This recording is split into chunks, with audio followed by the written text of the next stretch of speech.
ஆனந்துக்கும் இந்த கொலையில சம்பந்தம் இருக்குன்னு சொல்லிட்டு பொற்கொடி வெளியே வந்து சொல்றாங்க. அது ஆனந்த் இன்னைக்கு வரைக்கும் மறுத்து பேசல.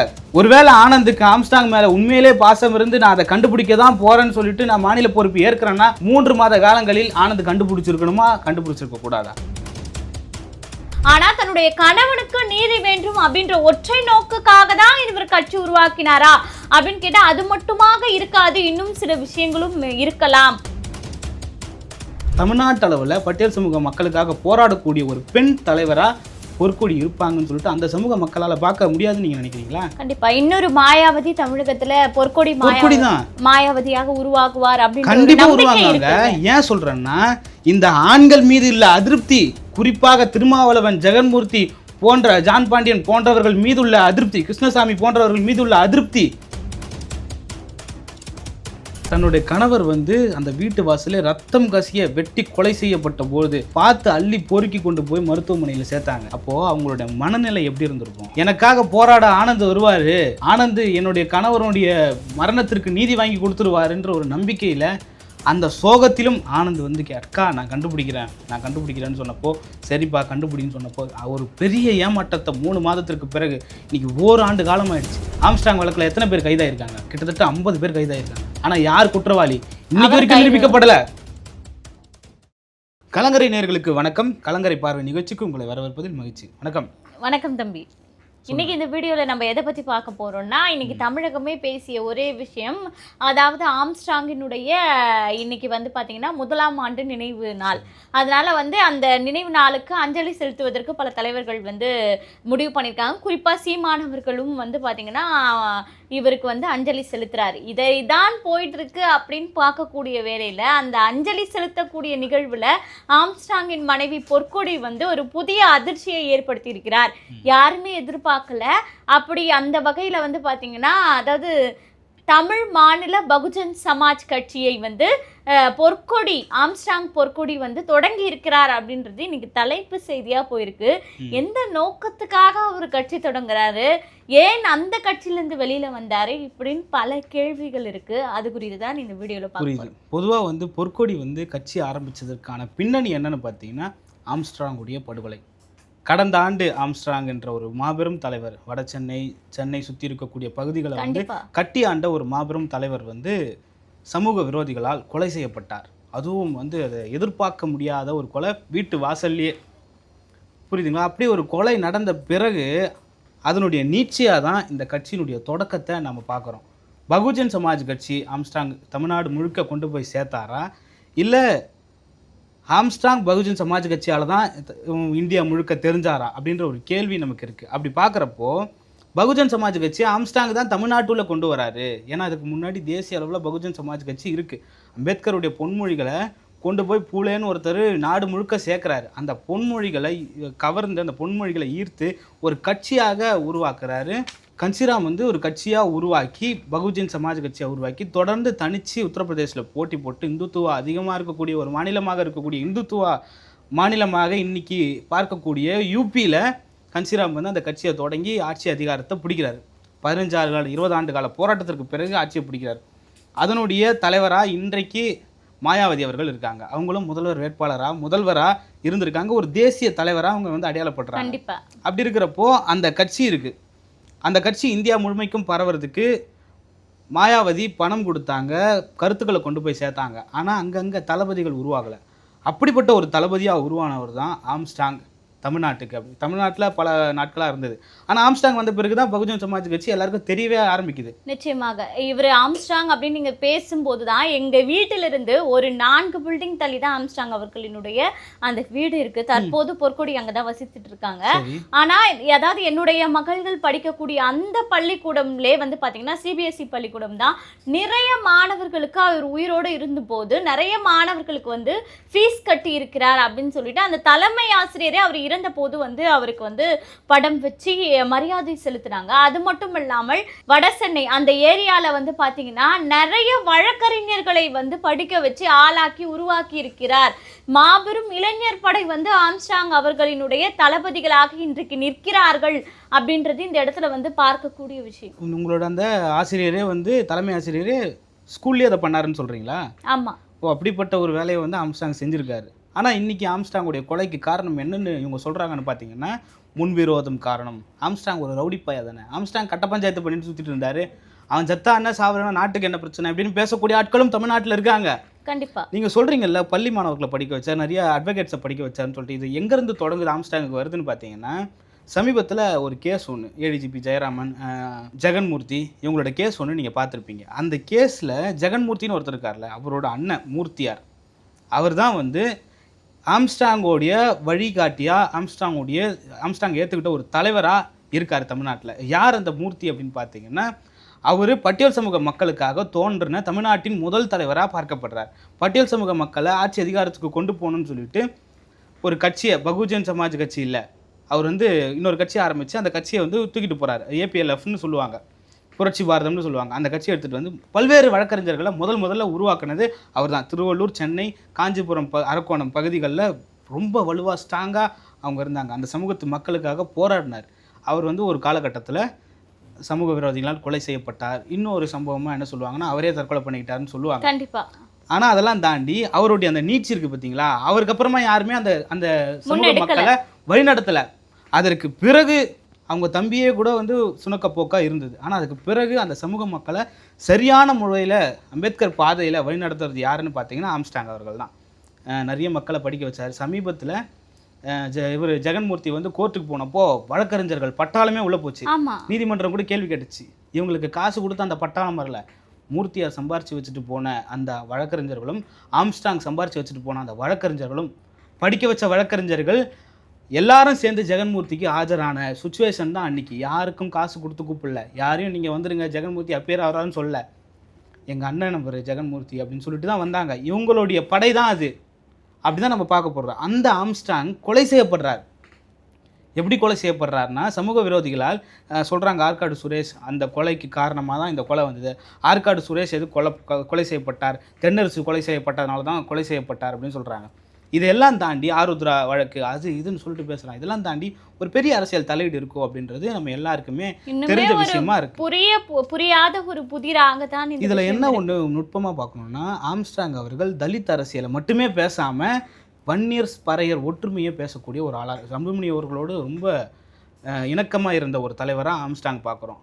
அதே போல் வன்னியரும் பறையரும் சேர்ந்தா வட தமிழகம் முழுக்க நம்ம தாண்டா அப்படின்னு சொல்லிட்டு பேசக்கூடிய ஆளாக நம்ம ஆம்ஸ்ட்ராங்கை பார்க்குறோம். ஆம்ஸ்ட்ராங் ஒருபொழுதும் ஒரு படையை ஏவி ஒரு சமூகத்தை ஏவி இன்னொரு சமூகத்தோடு சண்டை போடுன்னு சொன்ன ஒரு தலைவராக இல்லை. எல்லாரும் பட்டியல் சமூக மக்கள் எல்லாரும் வெள்ளை சட்டை போட்டு பாக்கெட்டில் பேனா வைக்கணுண்டான்னு சொன்னவர் தான் ஆம்ஸ்ட்ராங். கண்டிப்பாக. இன்னொன்று வந்து பார்த்தீங்கன்னா இந்த ஆம்ஸ்ட்ராங் இறந்த பிறகு வந்து பொற்கொடிக்கு ஆம்ஸ்ட்ராங்க்கு எந்த அளவுக்கு வந்து இந்த பகுஜன் சமாஜ் கட்சியில் வந்து ஒரு அங்கீகாரம் இருந்ததோ மாநில தலைவராக, அந்த அளவுக்கு பொற்கொடிக்கு கொடுக்கப்படுதா அப்படின்னு கேட்டால் அது பல சர்ச்சைகள் வந்தது அந்த கட்சிக்குள்ளேயே. அந்த ஆனந்த் அப்படின்றவர் வந்து இவங்களை வந்து நீங்கள் கட்சியை விட்டே நீங்கி வந்து அதாவது இந்த வழக்கை பாருங்க, கொலை வழக்கை பாருங்க, அதுக்கான நீதியை பாருங்க, நாங்கள் கட்சியை பார்த்துக்கிறோம் அப்படின்னு சொல்லக்கூடிய வகையில் அந்த ஆனந்த் வந்து செயல்பட்டதாகலாம் பல விஷயங்கள். அதுக்கு தான் வரேன். என்ன சொல்ல வரேன்னா இந்த கொலையெல்லாம் நடந்தது பார்த்தீங்களா, இதுக்கு பின்னாடி பல்வேறு அரசியல் தலையீடுகள் இந்த சமூகத்தை சார்ந்த அரசியல் கட்சியினரே இந்த செய்தாங்க அப்படின்னு சொல்லிட்டுலாம் பல சந்தேகங்கள் இருக்குது. அதே போல் ஒரு சொந்த சமூகத்தினுடைய ஒரு உயர்ந்த தலைவர் இறந்திருக்காருன்றப்போ அதற்கு நிகராக இருக்கக்கூடிய தலைவர்கள் அவங்க என்ன செஞ்சாங்க, அதுக்காக சிபிசிஐடிக்கு மாற்றுங்கன்னு சொன்னாங்க, சிபிஐக்கு மாற்றுங்கன்னு சொன்னாங்களா, அதுக்காக இறங்கி ரோட்டில் போராடினாங்களா? போராடின பாரஞ்சித்தை இவங்க சங்கின்னு சொல்லிட்டு விமர்சித்தாங்க. கண்டிப்பாக பாரஞ்சித் வந்து இது ஒரு பேரணி நடத்தணும், அமைதி பேரணி நடத்தணும். அன்றைக்கி தான் முறையாக பாரஞ்சித் திமுக விமர்சித்து பேசினார். திமுக ஆட்சியில் தான் இது நடந்தது, கேட்டால் என்ன சங்கின்னுவீங்கன்னு சங்கின்னு சொல்லி இதே கட்சியினர் விமர்சித்தாங்க பாரஞ்சித்தை. அப்படிப்பட்ட ஒரு சம்பவம் இங்கே நடக்குது. இதெல்லாம் தாண்டி ஆனந்த் பிறகு மாநில தலைவராக பொறுப்பேற்கிறார். பொறுப்பேற்கும்போது பொற்கொடியோட காலில் விழுந்து நான் இந்த பிஎஸ்பியோட தலைவர் ஆம்ஸ்ட்ராங் யார் கொலை செய்தான்ற நான் கண்டுபிடிப்பேன், எனக்கு 3 மாதம் டைம் கொடுங்க அப்படின்னு சொல்லிட்டு கேட்டு தான் அந்த பொறுப்பை ஏற்கிறார்.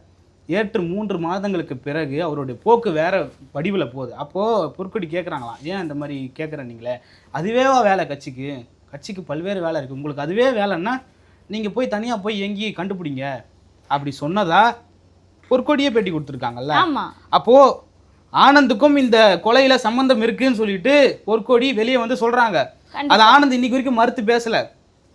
ஒருவேளை ஆனந்துக்கு ஆம்ஸ்டாங் மேலே உண்மையிலே பாசம் இருந்து நான் அதை கண்டுபிடிக்க தான் போகிறேன்னு சொல்லிட்டு நான் மாநில பொறுப்பு ஏற்கிறேன்னா 3 மாத காலங்களில் ஆனந்த் கண்டுபிடிச்சிருக்கணுமா, கண்டுபிடிச்சிருக்க கூடாதா? கண்டிப்பா கண்டுபிடிக்கல. இன்னொன்று, மாயாவதி கிட்ட போயிட்டு பொற்கொடி இது குறித்து பேசுகிறாங்க. மாயாவதி அதுக்கு முன்னாடி ஆம்ஸ்டாங் செத்து ஒரு மாதத்தில் 2 வாரம் கழிச்சு அவங்க களத்துக்கு வந்துட்டாங்க. பொற்கொடி வந்து ஆம்ஸ்டாங் தன்னுடைய கணவர் இறந்த உடனே மனைவி களத்துக்கு வந்துட்டாங்க. பட்டியல் சமூக மக்களுக்காக போராடுறதுக்கு களத்துக்கு வந்துட்டாங்க. வந்து அவங்க செயல்பாடுகளை பார்த்துட்டு தேசிய தலைவராக இருக்கக்கூடிய மாயாவதி தமிழ்நாட்டில் பாருங்க பொற்கொடி என்ற ஒரு பெண்மணி வேலை செஞ்சுட்டு இருக்காங்க, இதை பார்த்து இந்தியா முழுக்க பகுஜன் சமாஜ் கட்சி வேலை செய்யணும்னு சொல்லிட்டு ட்வீட் போடுறாங்க. அந்த அளவுக்கு பொற்கொடியினுடைய ஆக்டிவ் இங்க இருக்கு. ஆக்டிவ் அரசியல்ல ஈடுபட்டாங்க. அப்பதான் வந்து தன்னை வந்து ஒரு கட்சியின் முகமாக எப்படி ஆம்ஸ்டாங் செயல்பட்டாரோ அதே போல பொற்கொடியும் இருக்கிறார் அப்படின்ற தன்னுடைய கணவரின் பெயரை காப்பாற்றணும் இல்லையா இந்த இடத்துல, அதை காப்பாற்றணும் அப்படின்ற பேர்ல முழு மூச்சாக உழைச்சாங்க, எல்லாம் பண்ணாங்க. ஆனா இந்த கட்சியின் தரப்பிலே ஆனந்த் அவர்கள் சிபிஐக்கு மாற்றணும் அப்படின்றது தான் இவங்களுடைய கோரிக்கை. அந்த கோரிக்கையை இவங்க ஏற்காமல் அவர்களை வந்து அழக்கழிச்சதால மேபி அவங்க இந்த முடிவை எடுத்திருக்கலாம் அப்படின்ற ஒரு கோணத்திலையும் இருக்கு. ஆமா, அதுதான். அப்போ என்ன பண்ணுறாங்கன்னா தேசிய தலைமைக்கும் சொல்கிறாங்க, மாநில தலைமைக்கும் சொல்கிறாங்க. ஆனால் அவங்களுடைய குரல் இங்கே ஒடுக்கப்பட்டதை அவங்க உணர்றாங்க. அப்போ அவங்க என்ன பண்ணுறாங்கன்னா எல்லா கட்சியினுடைய ஆதரவும் கேட்குறாங்க. அவங்க கட்சியிலேருந்து வெளியே வராங்க. வெளியே வந்துட்டு வெளியே வரப்போ சாதாரணமாக வெளியே வரல. நீங்கள் ஒரு கட்சியிலேருந்து வெளியே வரப்போ ஒரு கூட்டத்தை வெளியே வருவாங்க. ஒட்டுமொத்த கட்சியும் வெளியே வந்துச்சு, ஆனந்த் மட்டும்தான் அங்கே இருக்கார். திருவள்ளூர், காஞ்சிபுரம், சென்னை, வட சென்னை, அரக்கோணம் பகுதிகளில் தான் பகுஜன் சமாஜ் கட்சி வலிமையாக இருக்கிறது. அந்த பகுதிகளில் இருக்கிற நிர்வாகிகளே இன்றைக்கி பொற்கொடி கூட தான் இருக்காங்க. அப்படிப்பட்ட ஒரு சூழல் பொற்கொடி ஏன் இங்கே வந்தது அப்படின்னு பார்த்தீங்கன்னா, ஆம்ஸ்டாங் ஒரு உத்தம தலைவன், பட்டியல் சமூகத்திற்காக போராடின ஒரு உத்தம தலைவன். அந்த ஆம்ஸ்டாங்குடைய மரணத்தையே கண்டுபிடிக்க முடியாமல் அந்த கட்சி எதுக்குடா நமக்கு கண்டிப்பாக அப்படின்ற ஒரு கேள்வியோட பொற்கொடி பின்னாடி போய் இன்றைக்கி ஒட்டுமொத்த நிர்வாகிகளும் இன்றைக்கி பொற்கொடி பின்னாடி இருக்காங்க. அப்போ பொற்கொடி இன்றைக்கி வெளியே வந்து கட்சி ஆரம்பிக்கிறாங்கன்னா அதனுடைய நோக்கம் என்னவா இருக்கும்? வாக்கரசியலாக இருக்கும்னு நீங்கள் நினைக்கிறீங்களா? அந்த மக்களுக்கான நல்லதை செய்யணும், ப்ளஸ் வந்து தன்னுடைய கணவருக்கு நீதி கிடைக்கணும். அந்த நீதி கிடைக்கிறதுக்குள்ள தனக்கு மரணம் ஏற்படக்கூடாது, தன் சார்ந்தவர்களுக்கு மரணம் ஏற்படக்கூடாது என்பதற்காக ஒரு கட்சியை உருவாக்கி தன்னையும் தன் சார்ந்தவர்களையும் பலப்படுத்த வேண்டும் என்பதற்காக தமிழ் மாநில பகுஜன் சமாஜ் கட்சி என்ற ஒரு கட்சியை உருவாக்குறாங்க.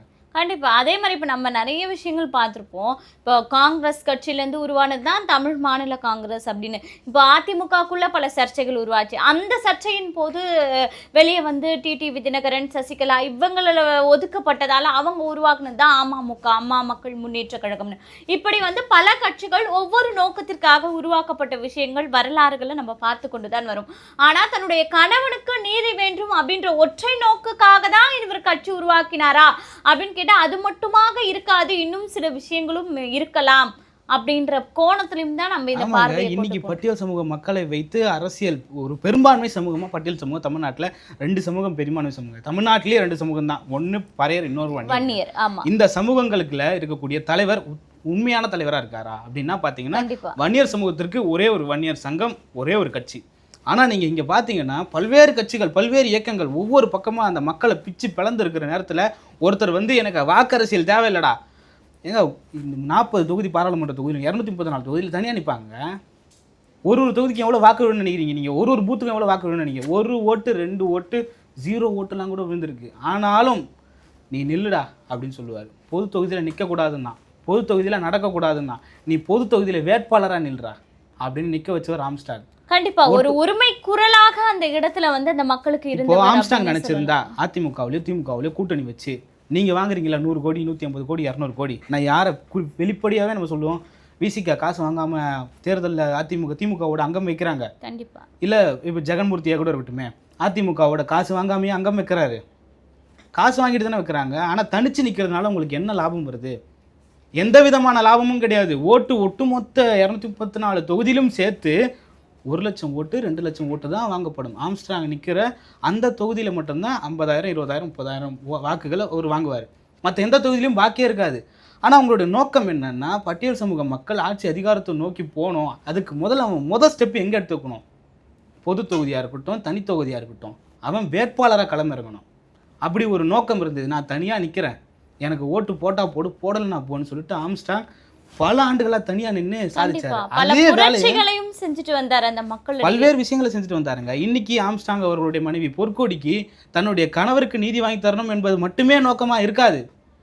ஒட்டுமொத்த பட்டியல் சமூக மக்களும் எங்கோ அங்கே கொலை செய்யப்படுகிறார்கள். அவர்களுக்கான நீதி கிடைக்கப்படுதா? இல்லை, அதுக்காக போராடின ஆம்ஸ்ட்ராங்கே நீதி கிடைக்கலையே அப்படின்ற ஒரு நோக்கத்திற்காக மாயாவதி தேசிய அளவில் பட்டியல் சமூக மக்களுக்காக போராடக்கூடிய ஒரு தலைவராக இருக்காங்க. அதே போல் தமிழ்நாட்டு அளவில் பட்டியல் சமூக மக்களுக்காக போராடக்கூடிய ஒரு பெண் தலைவராக பொற்கொடி இருப்பாங்கன்னு சொல்லிட்டு அந்த சமூக மக்களால் பார்க்க முடியாதுன்னு நீங்கள் நினைக்கிறீங்களா? கண்டிப்பாக இன்னொரு மாயாவதி தமிழகத்தில் பொற்கொடி தான் மாயாவதியாக உருவாக்குவார் அப்படின்னு கண்டிப்பாக உருவாங்க. ஏன் சொல்கிறேன்னா, இந்த ஆண்கள் மீது இல்ல அதிருப்தி, குறிப்பாக திருமாவளவன், ஜெகன்மூர்த்தி போன்ற ஜான் பாண்டியன் போன்றவர்கள் மீதுள்ள அதிருப்தி, கிருஷ்ணசாமி போன்றவர்கள் மீதுள்ள அதிருப்தி பொற்கொடிக்கு ஓட்டு போட்டு கண்டிப்பா. இன்னொன்னு, அவங்களுக்கு இந்த இடத்துல நீதி கிடைக்காத ஒரே விஷயமே இவங்க இந்த தேர்தலில் கூடுதல் வாக்கு வாங்குறதுக்கான ஒரு விஷயமாகவும் அமையும் இல்லையா? வாக்கு அரசியல அவங்க போவாங்கன்றதே விட்டு வாக்கு அரசியலே விட்டுருங்களா? இல்லப்பா, ஒரு இடத்துல நம்ம சொல்லும் போது இப்ப அடிக்கடி சொல்லக்கூடிய ஒரு விஷயம் என்னன்னா, அதிகாரத்துல இருந்தா மட்டுமே அந்த உரிமை வந்து குரல் வந்து எழும்பும் அப்படின்றது நம்ம பார்த்த விஷயம்தான். அப்படி இருக்கும்போது அந்த அதிகாரத்தை நோக்கிய ஒரு வாக்கு அரசியல் அப்படின்றது, இவங்க வாக்கு அரசியலுக்காக செயல்படலைன்னாலும் மக்கள் இவர்களை நம்ப அந்த ஓட்டுகளை செலுத்துவதற்கு முன் வருவார்கள். அந்த நம்பிக்கையில தான் இவங்க ஒரு படி மேலாக எடுத்து வச்சிருக்காங்க. இதை தாண்டி பட்டியல் சமூக மக்கள் ஆம்ஸ்ட்ராங் யாருக்கு சொல்றாரோ அங்கதான் அவங்களுக்கு வாக்கு போடுவாங்க. ஆம்ஸ்ட்ராங் தேர்தல் நிக்க வைப்பாரு, அது வேற. ஒட்டுமொத்த சமூகத்தையும் நீ இவனுக்கு போடுறா அப்படின்னாருனா அந்த சமூக மக்கள் எல்லாம் ஒரு சாரா போட்டு போவாங்க. ஜெகன்மூர்த்தி அதிமுக பக்கம் நின்னாருன்னா, நீங்கள் திமுக வந்து சென்னை பெல்ட்டில் ஸ்ட்ராங்காக இருக்கும், நீங்கள் வேறு திருச்சியில் அங்கே இங்கே ஸ்ட்ராங்காக இருக்கும். ஆனால் திருவள்ளூருக்கு, அரக்கோணம், காஞ்சிபுரம் பகுதியில் திமுக ஸ்ட்ராங்காகவே இருக்காது. காரணம் என்னென்னா, திமுக யார் பக்கம் நிற்கிதுன்னு பார்த்தீங்கன்னா அதிமுகவுக்கு எதிராக நிற்கிது. அதிமுக கூட ஜெகன் நிற்கிறார். ஜெகன் இருக்கிற பக்கத்தில் அதிமுகவுக்கு ஆதரவு அதிகமாக இருக்கும்.